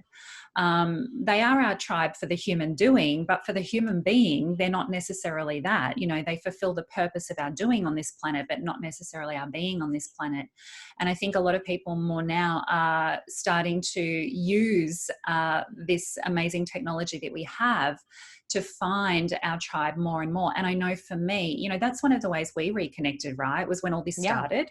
I can't even remember like the catalyst of that first conversation. I think it was the bushfires in Australia. I reached out to you. Like, right? Right? Yes, right. Yeah. So, you know, this destruction and devastation that is occurring is actually an opportunity for us to really start to find and connect with our tribe, those like-minded people. And we're seeing this in a really, really obvious way. You know, we're seeing lots of division and fraction in terms of these people over here who believe this about it, and these people over here who believe that about it. And yeah, it's revealing more and more this sort of divisions, and where we have that sense of belonging for ourselves. You're going to love this card. Here is the Hierophant card in a different deck. Now, I want you to notice this artwork is really wild. I don't actually like this card because it creeps me out. So you have the Hierophant that is totally faceless, by the way. And then you have the red, like he looks like he has like the pitchfork tail. So it's like the red devil. And then you have the green little being. I don't know where she comes from. And she's got a moon hidden behind her back. Now, regardless of the disturbing imagery of the card, when we look at the actual symbolism of this card, here's where we're at. Here's the world, right? Here's government. Here's all the nonsense. Here's all of the stuff that we're being put in our faces in terms of the government, the rules, China, viruses, vaccines, all of the conspiracy theories that are going around that people are becoming divided over. You name it. It's all this stuff. And down here you have the slave to the earth, okay? This person down here is 100% immersed in that lower vibe energy, 100% immersed at the mercy of what we're being confronted with, okay? Whereas she's over here saying, yeah, okay, I'm here, I'm listening, but behind my back is my intuitive strength, my connection to spirit. And notice she's green. Green is your heart chakra. This is being open to love, okay? This is an example of really having to make the choice between the vibration that you're going to follow. And when I think about what I just shared with you earlier about Elizabeth Peru's saying, we're at this crossroads moment as an earth, what direction are we going to take this in? Because the next 10 years are going to be ruled by it. She says the two directions that are our choices are really low vibration: fear, hatred, violence, oppression, really crappy stuff, or love, healing, connection. Okay. And that's kind of what this really represents to me in this moment. Absolutely. It's this idea of both of those beings that are down on their knees are taking in the same information, but deciding what to do with it differently. And that is the most important thing, is our discernment. I was just about to say that word. And again, that comes back to our root. You know me. That comes back to our root and our crown, right? It comes back to that connection between the root and the crown, right? We need to be grounded in order to have that discernment with the information that's coming through to us and what we trust and what we're guided by. And again, we also need the gut to be a part of that whole process as well as the heart. Yeah. So you're going to go with your gut. You're going to go with what resonates with you, whether it is, you know, in your political party, in the people that you spend time with, in your closest relationships, the stuff you watch on TV, the things that you listen to, the news channel you choose to listen to, whatever it is, every decision matters. Okay. But whatever your decisions are, you want them to resonate with you, because that's where we're at. Okay. Very, very, very crucial. Don't go with the majority if the majority doesn't sit right with you. This is a moment where you could be feeling an intense amount of pressure to break away from a certain tribe, to question something, to think more critically about something that you've always just taken in as fact and truth. Because that's the Hierophant's job, is to take what you've always known and make you think about it differently, and then really decide, are you going to stay on this road, or are you going to divert on a different road that's more you? Okay. And whatever the choice is, it's going to be the choice that's right for you. All right. It's totally individual. Now, with that being said, coming up next, we have the Lover's card. And the Lover's about relationships. So which road do you go? Who do you align with? Who do you connect yourself to? The Lovers is about being vulnerable. It's about showing up in this world. You have all these tools now. You're using your intuition. You're using your magic, right? You're really tapping into all of who you are as a human being on a physical level, as well as on a spiritual level. You're taking the whole of you and you're connecting to the whole of somebody else. This takes vulnerability. This is, you know, the angels are looking over us and the sun is shining. And shit gets messy because we have sacred contracts with people. This is not all fun and games. This is not the happy ending romance all the time. This is relationships that are only here for a certain amount of time. This is, conflict and discord. This could show up in so many ways. A boss to an employee. It could be romantic. It could be family. It could be friendship. It could be neighbors. It could be anything. All right. It could show up in any way, but this is about showing up because you agreed to be here. You agreed to do this. It's a dance, all right? And it's about being present for it, being open to the connections, no matter what they bring, and honoring the connections no matter what they bring. This gets really hard. You know, this is like you get mad at your spouse, you break up, there's a divorce, there's a breakup, and you want to be bitter and hate them forever. But the Lover's card is saying, nope, you guys signed up to do this together because you both grew from it. So this is a growth card, and it takes courage, and it takes courage. Well, it also takes, I think, again, going back to that whole idea of transmutation of emotional charge and energy, it takes being willing to experience that pain in order to transmute it into more love, into more acceptance, into more unconditional joy and being with people. So, and I think the more we experience and grow from that pain, the more we grow into that unconditional love of self as well as others. Yeah, we got to welcome in what comes from all the relationships in our life, right? Because every relationship is teaching us something. I love the one that looks like the cover of a romance novel. I know, right? It's so dramatic. And it's just assuming that it's like a hetero relationship. Although this one, I don't know if it's this one or not. You can't really tell. But this one, the Spellcaster's Tarot, this deck that I've been showing you guys, I love it because there's like same-sex couples in it. And it's just really like all-inclusive. of life. Well, that could be anything that. in that relationship. That could be any representation of any kind of relationship, couldn't it? So this is like the cheesy romance novel. But then I love this one because it's like, it's got the rainbow, it's got the blessing, they're doing the hand fasting, they're making the commitment, they're staying together, they're really honoring each other of, okay, let's have this journey together, let's have this experience together. And your soulmates, you know, we talked about this recently, but your soulmates are not just, you know, not necessarily romance. Your soulmates are the souls that you agreed to participate with down here and grow each other. You are serving them, they are serving you. And many times our most challenging relationships are your soulmate relationships. You have some karmic stuff to work out between you. You have karmic debt where you're growing from it, and it's not easy. And it's, you know, it's not everything is like that, but understand that even your hardest relationships, they're usually absolutely some of the most important relationships that you have in your entire lifetime. Well, to me too, the hardest relationships tend to symbolize, and, you know, we talk about family, right? And particularly for family, because we know that can be really challenging for a lot of people. But to me, the most difficult, challenging relationships are the ones that represent the most unconditional love in terms of our soul connection. Because, you know, I must really, really love you and your soul and your divinity to agree and contract to go through all the crap that we go through, right? On this earthly plane. Like, God, you must mean a lot to me, because, you know, I'm forever tied to you, and, you know, for whatever reason. So yeah, it's a really profound love to me, that soul connection. And, you know, I think it's really important for us to honor that, and also remember that those connections are, you know, they are there always. You know, we think we walk away from a relationship and that's it and that's the end, but there's still that energetic connection and that energetic tie that if we honor it, then we're honoring all of the beauty and the joy and the love. It's one of the reasons I'm not a huge fan of, like, let's just cut the cord and cut the energetic tie. And, you know, if there's a lot of toxicity there, yes, but if you can honor and transmute, you know, any of the pain overriding that relationship, then you maintain that connection from that place of growth and learning and expansion more into that space of love.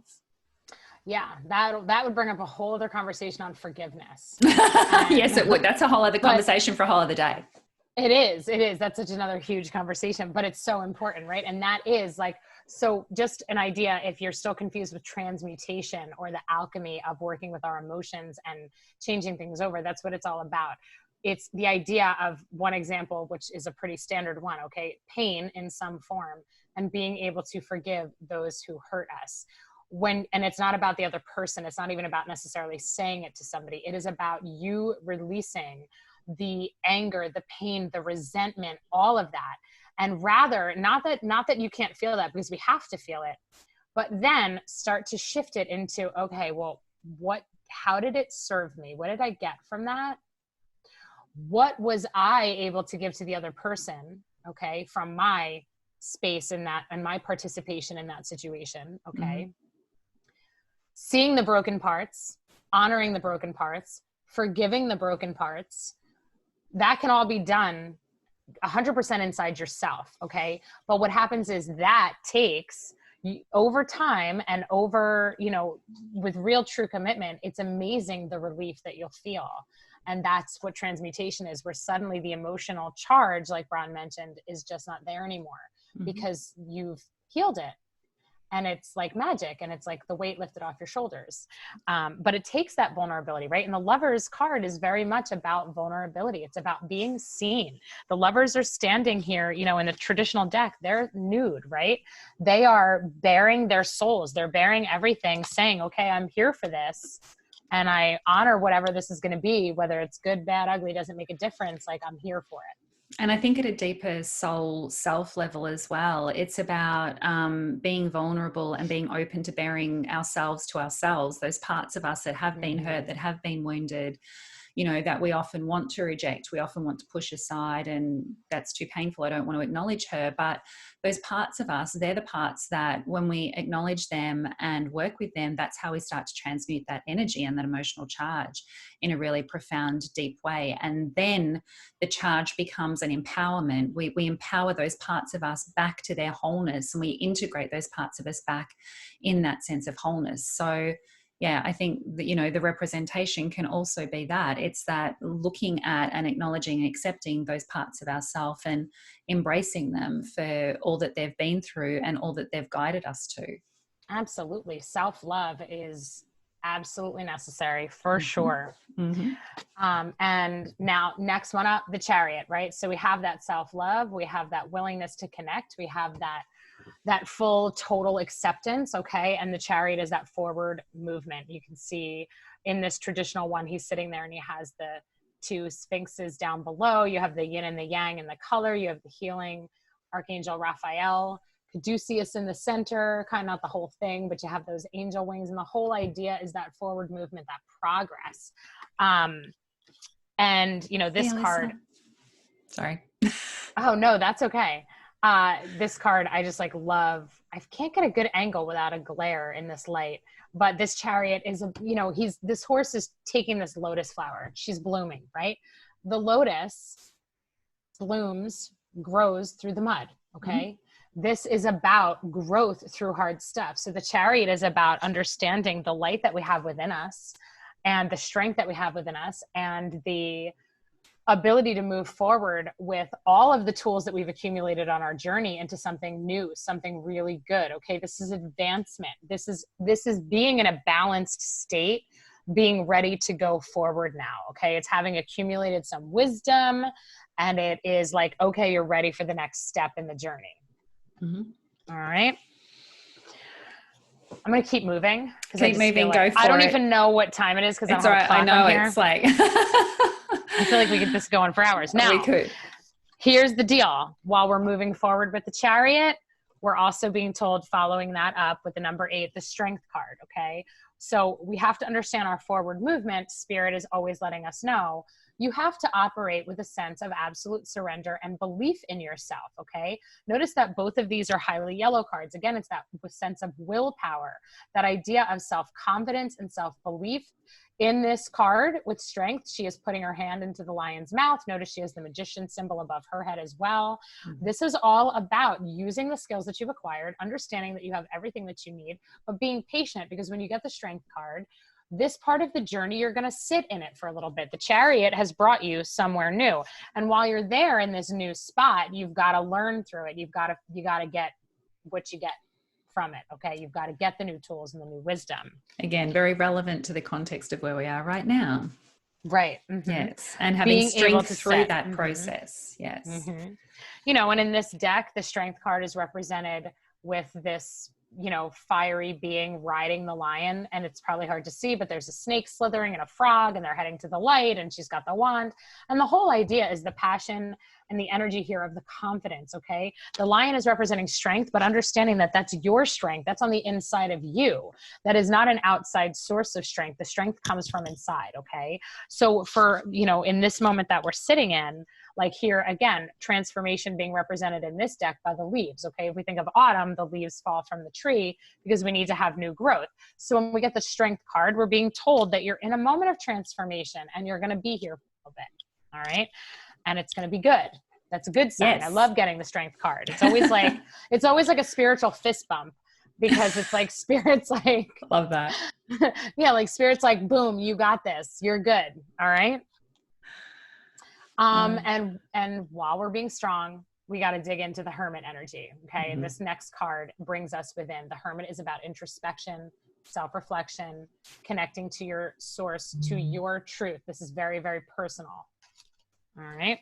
Oh, yes. And very relevant for where we're at today. I think a lot of people have inadvertently, we've all become the hermit, and we've all been asked to be a little bit introspective at this time and go inward. And isn't it the truth? Because when you really think about it, like Spirit, like this whole time, this whole quarantine has really been forcing us to be still, okay? Access our inner strength. We're all using all the tools that we have. For some of us, you know, it looks different for all of us, but whatever that is for you. But there's been a lot of self-reflection, right? There's been a lot of thinking. There's been a lot of like just sitting with our own thoughts and mulling over, how do we feel about life? Where do we want life to go? When this is all over, what do I want to change? What am I going to get back to? What am I actually not going to get back to because I think I'm happier without it, right? Ooh, for that matter. Like these are all of the thoughts, all of the changes that are going to be taking place, but we're being told by spirit, you're still here. Okay. You're not through that yet. And it's interesting because in this case, the forward movement for our collective is actually not moving. So the forward movement looks like immobility. It looks like stopping. It looks like stagnation.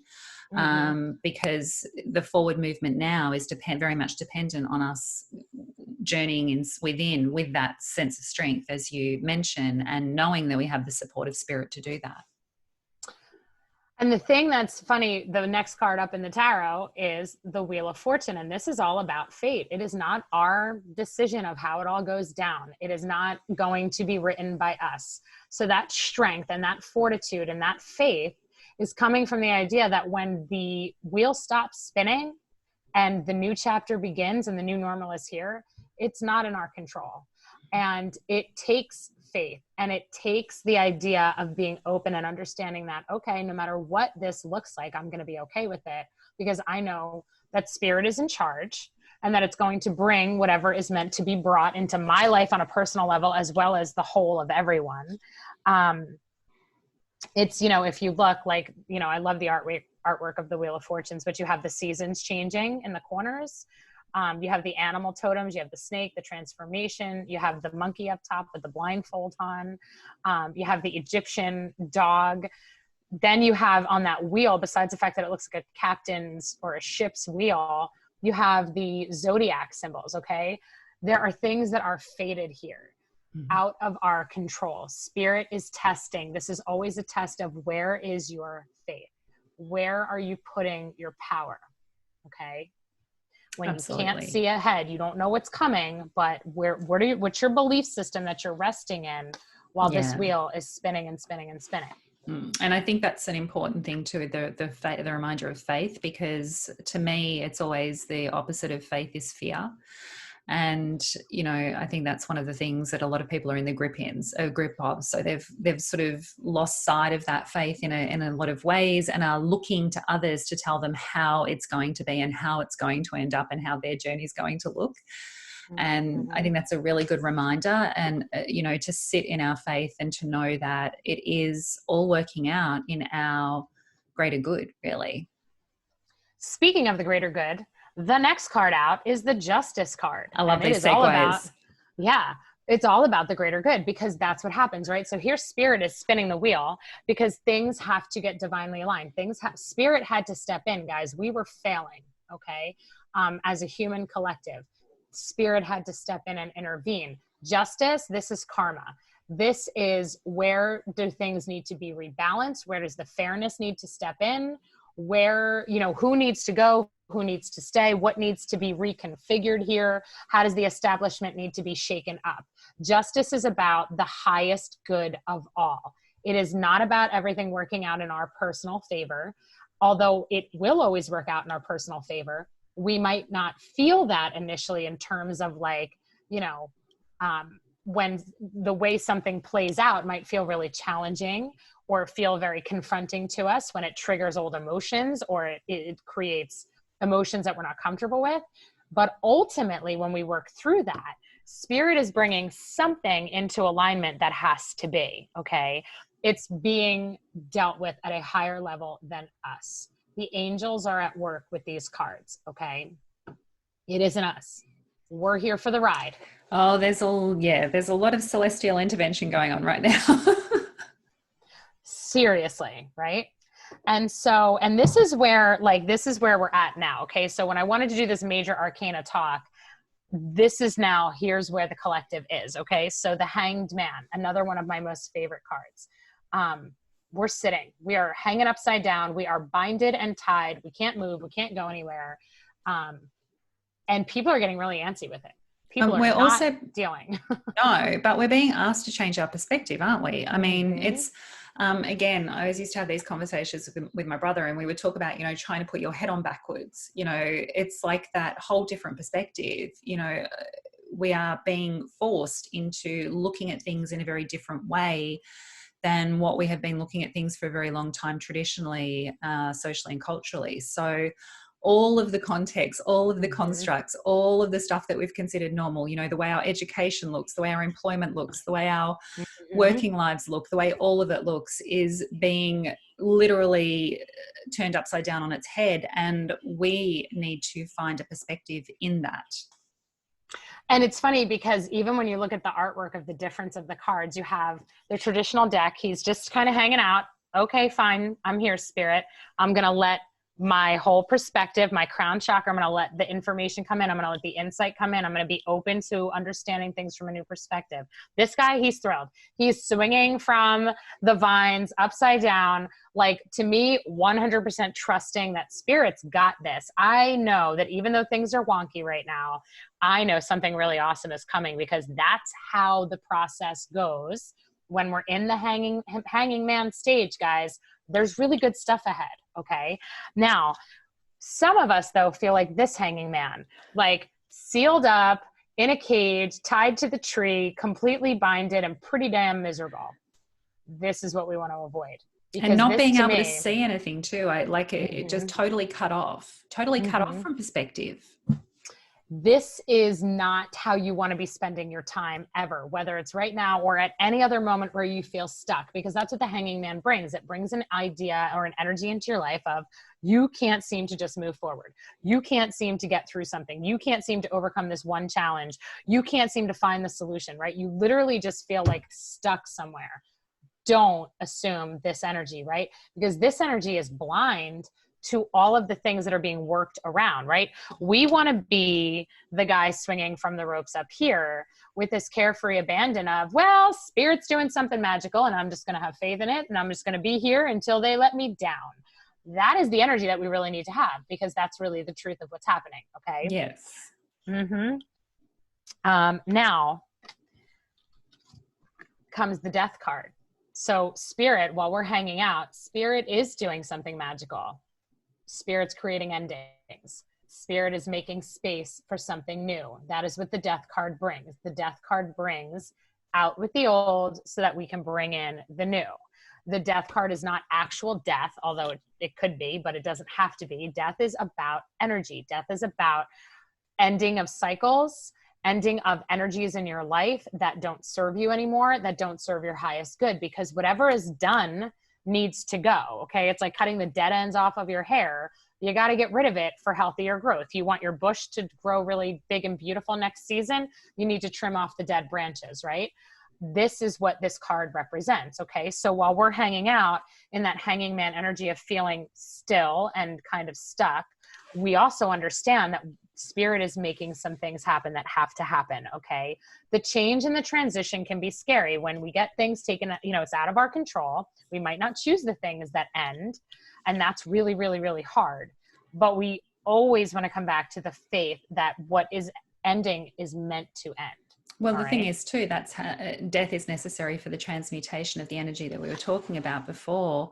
Whether it's the death of an old identity, an old aspect of self that's stuck in that energy, whether it's the, death of an old concept or belief structure, there's always death is necessity for that transmutation. So really, when you think about it, the physical death of ourself is the ultimate act of transmutation to take us into that next journey of our energetic journey of our being.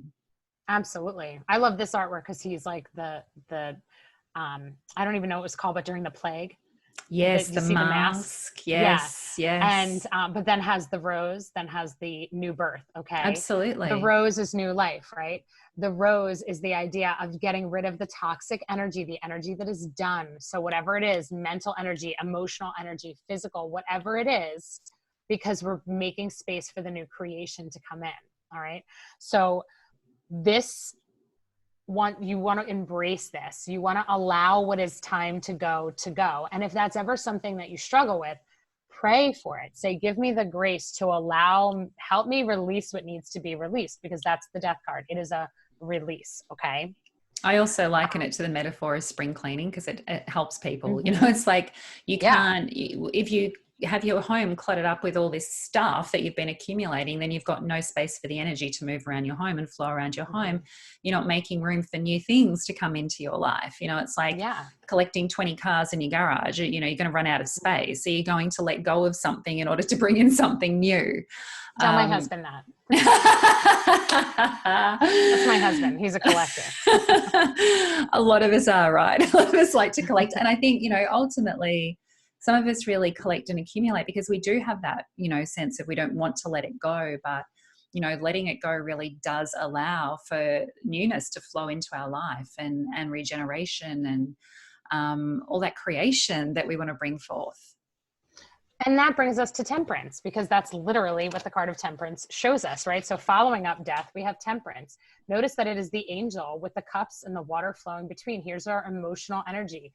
Here is the heart and the soul of who we are being transmuted, letting the energies work, the healing in action, the new perspectives settling in. Temperance is the have patience with yourself. Go easy on yourself. Relax. You're allowed to feel sad. You're allowed to feel nostalgic. You're allowed to take time when something goes out of your life to reacclimate to the new normal. Okay. So we have, you know, this death card, this ending is surrounded by these two cards from Spirit saying, have patience and stay still. Okay. So we're ending things. Yes. We're helping remove what needs to go, but you just need to relax and have patience with yourself and go easy on yourself, because that's what's called for at this stage of the journey. Okay. When being called to sit still and have faith, embrace the emotions that come up, self-forgiveness, self-compassion, all of that. All right. Yes. Very, very apt. Yeah. And just notice, like temperance, there's the sunrise, by the way. Okay. Temperance is the symbol of the new sun is coming. The new day is coming. Like there's hope. This is joy. This is hope. This is all good things. Because remember, when that wheel of fortune spins, we're due for some beautiful magic. Okay. That's Spirit saying, let me realign things for you, because I see the bigger perspective. I see the bigger picture. I'm going to make this work out better for you. And that's what's happening on a global scale right now. Okay. Absolutely. You know, even like for the animal kingdom, I mean, I like talk to my family, my aunt and I talk all the time, like how great is it to see all the animals on the planet doing their own thing. And they're like running around on the streets and they're laying eggs on beaches that have no people. And there's just like, they're able to like, just do their own thing. And that's awesome, right? They're able to be without interference. Yeah. For the first time in a very long time. Things that are like beautiful magic that comes from everything. We have to look for it and appreciate it. Now, with that being said, my cards are just got like completely messed up because I keep like mixing them all up. So we went from death to temperance, and next we have the devil. Where's my third devil card? Here we go. So next we got the devil, and the devil represents, what are we resisting? What are we still clinging to? Okay. So here we are, things have been changed up in our life. We have some new normals. We have some endings. We have things that maybe we wouldn't have chosen. Right. And Spirit is saying you have to just go with it. You have to trust us. But yet as a human being, we're like, but wait, no, I think I still know better. I think that I really want it to look like this. I really wanted the solution to the problem to be this solution, or I really want this relationship, not that. You know, I don't want the unknown. I want what's familiar. I want what I'm addicted to. I want what I'm binded to. I want what I am attached to. This is the card. It's one of the last cards on the journey that is a reminder of stop clinging to what you think things should be. Stop fearing, right? Because when we hold on to things tightly, routines, addictions, patterns of behavior, toxic relationships, sometimes we hold on to what's familiar because it's safe. Even if it's miserable, it's safe and it's predictable and we know it, right? It's familiar. Mm-hmm. So the devil is really a symbol of, what are you still clinging to? This is where Spirit's saying, think about this for a minute. What are you trying to keep in your life that we're telling you is you don't need it? Right? Absolutely. And that's been a huge message for a lot of people. You know, I'm in my conversations and also working with clients. It's one of the things that I'm seeing more and more is that, you know, everyone's feeling this distinct need to start letting go of things that they've been hanging on to for a long time and start to change those habits and patterns. And we've been forced into it. You know, we've been forced into changing habitual ways that we've had, and you know, how we've done things forever and ever. We've been forced into changing our collective habits and patterns even. Right.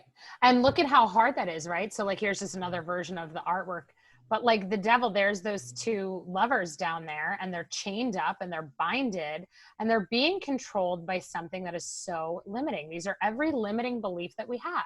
Mm-hmm. You know, the devil here is holding, you know, the cup is upside down, it's empty. The devil is holding, so it's like the empty cup, like the lack, the scarcity of emotions, the scarcity of love.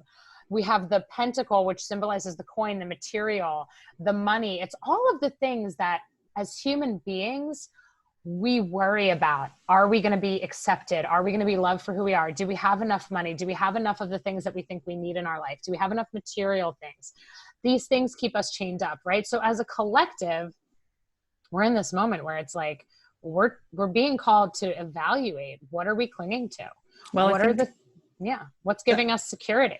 Yeah. And I think also, you know, it always brings to mind the devil is in the detail. And I think for us, you know, we look for ways to control outcomes, and, you know, we really want to control that outcome and every little detail of the outcome. This is how it should look for us. Again, it's about the perspective and the full, and being able to, you know, happily embrace a different perspective without trying to control every little outcome. And I think in trying to control all of the outcomes, it actually kind of makes us more controllable.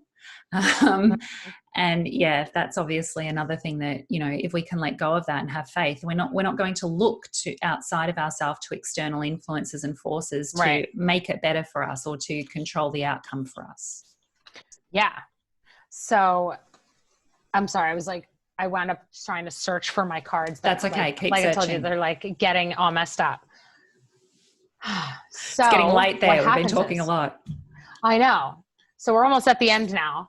And then comes the tower, right? So we realize that we are clinging to and holding on to things that don't serve us, and spirit gives us that final assistance. And that's what the tower is. While the tower looks like a catastrophe, it's a storm. The lightning is striking, the tower is falling apart. Everybody's falling out of the tower. They're jumping ship. The crown is falling off. Power is being reorganized. Things are getting shifted, right? We are here. Okay. So we got here because of all the bad habits, all of the things that we've been doing as a collective, all of the inconsiderate things to the planet, all of the things, all the disconnection between humans as a whole, right? All of the boundaries that have been put up and all of the I'm better than you versus me conflict. That's the devil. And spirit is coming and going, come here. I got to redo things for you because you guys have lost your focus. This happens in our life. This happens when we are staying too long in a job that doesn't align with us anymore, when we're staying too long in a relationship that doesn't align with us anymore, when we've outstayed our welcome energetically, spirit will come in and reorganize. And that is what the tower card represents. Okay. So it's the storm. It's sudden. It's unexpected. We don't predict it. We wouldn't have chosen it, but it is something that destroys. I love this one because it's like the glass castle. Oh, that's gorgeous. It destroys what we think is secure. And it forces us to evaluate, where are we putting our security? Okay. Are we going to continue to cling to what we think is safe and secure and familiar? Or are we going to throw our hands up and say, okay, fine. You destroyed it. You've changed everything, spirit. So tell me where my focus should be. Okay. In you. Right. And that's the tower. That's the moment we're in, right? So as a collective, we all want to be like, okay, we hear you. We're here for it. Just show us what's next. How are you rebuilding it? How are you restructuring us now? Because that's what's happening. Absolutely. Yes. Empires are falling. Yeah. In so many ways, right? Like there's so much turmoil at the highest levels of leadership. Mm-hmm. So it's pretty interesting. Now, again, coming back to the transmutation, notice the ebb and the flow of this journey with these cards is that we have this action Then we have sit and wait and relax. Okay. We're going to change the energy, and then we're going to let the energy integrate. We're going to absorb it. So we follow up the tower, which is a crazy shakeup of our energy. And now we've got to reorganize it and settle into the new vibration. And here's where the star comes in. Once again, just like temperance, doing the alchemy with the water in both hands, okay? Spirit tells us over and over again, honor your emotions, be still. The star is obviously at night. It's with the darkness. It's with the moon. It's with the idea that the heavens are in control. We can't see ahead. Heaven is in control. Just relax. Allow your emotions to flow. Work through them because we've got you. The star is a beautiful card of, I'll show you. I love this version of the star card. She's just like this divine goddess working with the water, working with the energy. She's totally blessed. And this is after the tower. This is just being, right? Just be present. You're being totally taken care of. And I think the water is a really good reminder too of the flow, just the ease and flow. Like, don't push against it, don't resist it. You can't push against water. You can't change the direction of water by pushing against it. So flow with it, go with the flow, go with the energies that are directing you now. Mm-hmm. And honor yourself. And notice, in all of these, you will find that there are 7 bright, bright stars in the sky with the star. And that represents our 7 chakras. It represents our major energy fields, because we have to integrate the energy. We have to allow ourselves to absorb where we're at and be okay with it. All right. And then we have that followed up with the moon. And here is where that new insight comes in. Okay. Because the moon card coming through is, again, all about honoring that emotional ebb and flow. It is working with spirit. It's working with your intuition. Notice how the animals on the bottom are looking up, because it's, the moon card is the seek up card. One of my favorite Dave Matthews songs is called Seek Up. In fact, that's going to be my next tattoo on this wrist, because that's been something I've wanted to do forever, and I just haven't gotten around to it yet. But it's all about trust in the unknown. So we're sitting in the unknown for a little bit. We're sitting in the dark. We're sitting in the night sky for a little bit. The tower comes and breaks everything up. We've got the star, we've got the moon. So spirit is telling us, trust us, tap into your intuition. This is a time to be going within.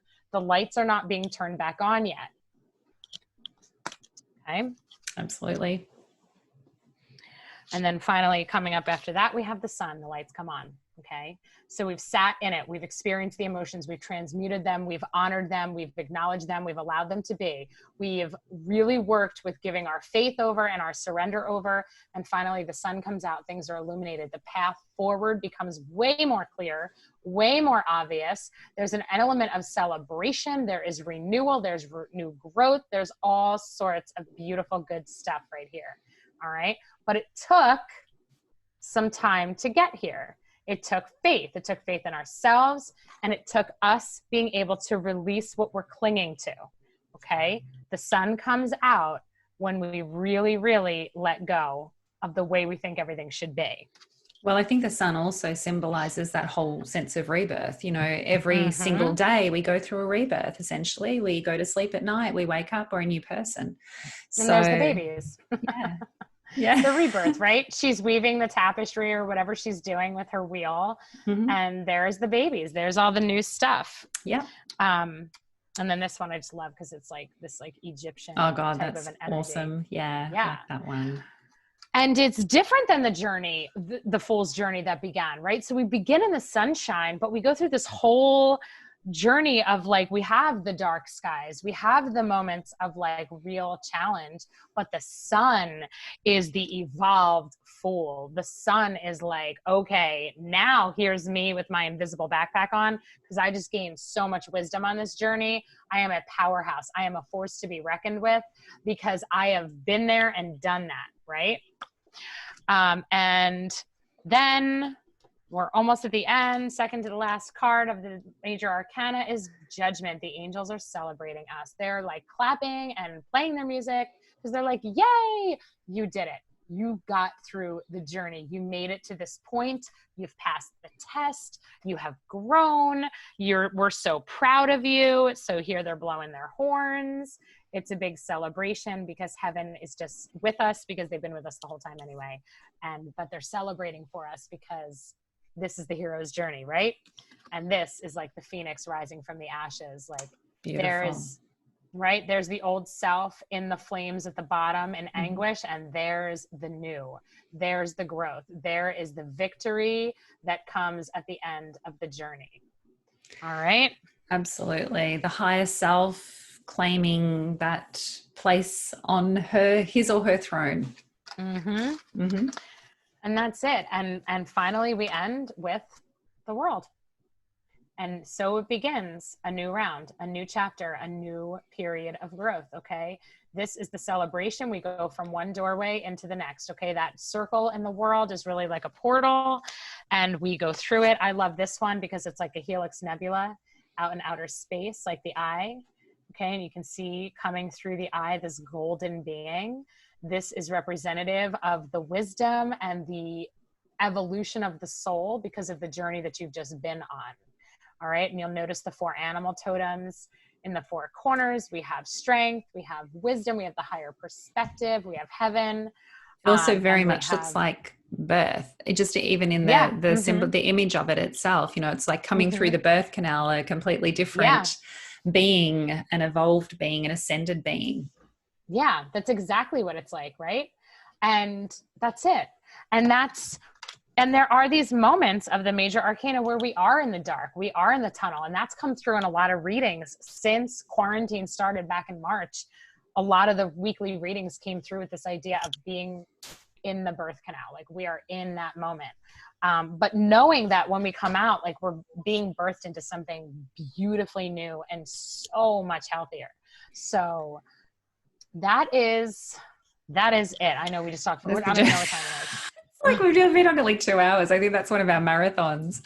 Oh my gosh. For those of you who are still here, because I don't even know is anyone even here anymore? Yeah, there's still apparently 10, unless they've fallen asleep. I don't know. If you haven't fallen asleep and you're still here, there's 10 people still here according to my computer. Oh my goodness. So if you're still here and you have any questions about that, I know it was a very, very probably long for some of you. That was like what a you're college accustomed lecture to or something. Oh my God, I know, right? But JD just said loved it. Thank you. Oh, Steph totally took notes awesome. and loved this. Fantastic. Cool. but so cool. Ruth, you're Everybody's still like, I'm here. You're hanging in. You're like, oh my God, it's getting late. Totally get it.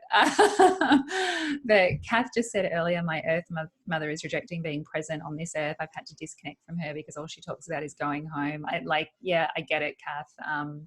I've had similar experiences with my mum who's aging in the past. And yeah, I know what that energy feels like. Loving this conversation. Finally found my tribe. Woo, woo. Kath's actually a part of STARR with us, Lauren. So definitely a part of our tribe. As is JD. Glad you loved it. Kath, still here. It's been awesome. Thank you. Could relate to a lot of things. Perfect. If you have any questions, just hit us up. And I'm guessing we're going to, did you want to put this replay in your group, Lauren, or? Yeah, I would like to. Yeah. Awesome. So I actually missed record at the start when we were introducing ourselves. So I do apologize for that. I kind of started in the midst of, I went, oh gosh, it's still on pause in the midst of your introduction. That's okay. Thank God I managed it then and not like halfway through the, I can't, oh my God, we're at card 10 and I haven't pressed record. Steph, energy is amazing here. Thank you so much. Oh, you're very, very welcome, Steph. Awesome. Candace loved it. Fantastic. Christina loved it too. Thank you. Thank you so, so much, everyone, for joining us. Yes, thank you. Oh my Thanks God. for sticking with us to the end. You guys are I know, champs. right? Absolute champs, like legends. I don't know, I would have been probably snoozing about just trying to catch up, but no, really, really appreciate it. Kath, you're very welcome. Like I said, thank you for joining us. It's always a pleasure. Lauren and I, we have no concept of time when we start talking. It just goes. Seriously. As you can see. So your mum said loved it, so much wisdom with your fellow beings. Oh, thank you. Beautiful. Big love to your mum. Yeah. Neffy, you are very, very welcome. Or is it Rill? Rilla. Rilla. Rilla, you are very, very welcome. Your energy together sucks me in, JD. Yeah, I think it does the same thing to us. It does, yeah. It sucks us into the vortex, and that's why we just end up like the whole concept of man-made time. Oh, thank you, Marianne. Really appreciate it. Mwah, mwah. Big love to you. Christina, would love to see one on the lovers, transmutation and forgiveness, like you're talking about. Okay, Lauren, obviously that's huge. We've got a request. All right. We'll put something together. yeah, we'll put something together. I think we can probably talk about that for a little while. Yeah. Just a bit. Yeah, that's a pretty small thing. A little bit, couple minutes. Yeah, just a couple of minutes. Ruth, you're very, very welcome. Thank you so much, like I said, to everyone for joining us. Lauren, this is your show. Did you have anything else to say before you wrap it up? No, sorry for how long it took to explain all this, but the truth is, and here's the thing, never feel bad if you have to sign off early. I watch things like this in chunks while I do chores around my house. So like, I get it. But understand that we're in this journey all the time, and you're in this journey in different aspects of your life right now at different stages. Okay. So while I feel personally that we're really in this moment from that death moving forward in terms of the collective consciousness and the changes that we're going through on the planet, you can be at different stages, because what happens is, like right now, this collective moment is going to influence your personal life. It's going to influence the way that you perceive the people in your life and the relationships that you have. So you might wind up kind of being at that Hierophant moment in a personal relationship, and really, because it's going to make you question things. It's going to make you think about what really fits you. You are a constantly evolving being. You never stay still. You never stay the same. From now until the minute you die, you are constantly changing and growing. And even then after, right? As souls, it is constant motion. It's constant evolution. So don't hold yourself hostage. Do not attach yourself, right, to any perceived notion of who you are based on your history, based on your childhood, based on what your husband or your wife says about you or expects from you, based on what your family thinks of you. None of it can matter, because you are here to grow and expand. So that's it, right? So allow it, welcome in the changes, ask for grace to come in if you get stressed and overwhelmed with any of it, and just know that you're loved and supported through all of it. Absolutely. And no matter what, you're ending at the world always. Absolutely. That moment of rebirth, it's constant. And Lauren, your mum says Dad checked in and thinks both of us are awesome. So thank you to Dad too. Big love. Thanks, Dad. There's some validation for us. And really, really appreciate all of the beautiful sentiments and just, again, the connection here. Thank you all for bringing the energy into this space with us as well. JD, you found it very helpful. Thanks, ladies. You're very, very welcome. Oh, what an awesome journey that was. I feel like energized and ready for my day. You probably need to go and like chill out and get ready for your sleep. I know, right? Yeah, it's going to be bedtime. We got to work in the morning. But yeah, I do too. I love it. The magic at the moment is just incredible. It really is. And yeah, we've talked about that a lot as well, but there is so much magical energy working in our favor at the moment, and to guide us and to encourage us on this journey. So just open yourself up, open your heart, open your mind, and be prepared to have a bit of a shift in perspective. And, you know, we shall see where this journey takes us. We're all in that moment of faith. We're all in that moment of, you know, none of us know where that wheel of fortune is going to end up when it finishes spinning. But, you know, we're all here in this collective as a part of this collective and doing our best, and that's all we can possibly do. So absolutely, don't forget, you are a magician, right? You are. Use your brains. Use all the thoughts, like follow the intuition. So if you get an idea of, I'm going to look something up, I'm going to learn about something, I'm going to take this step, I'm going to do this thing in my life, I'm going to move this money to this account, I'm going to sign this contract, like whatever it looks like for you, understand that that's part of being the magician. Ask for the divine guidance to come in, because it doesn't matter where the wheel starts spinning and how things all fall into place. You will always be fine, and you are always being guided. So just like never doubt it. Absolutely. And yes, Christina, it all just comes together just like that. That's how it works. That's the magic. Kath, love the journey and feel energized. Fantastic. What a wonderful, Awesome. wonderful way to start our day, end our day, wherever you are in the world.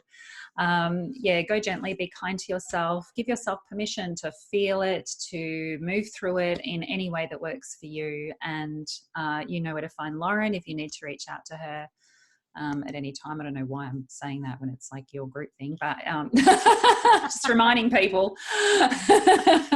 She's awesome. So yeah. Back at you, Bron. Yeah. So if you're not in my Soul Strength group, feel free to request to join. Everybody's welcome.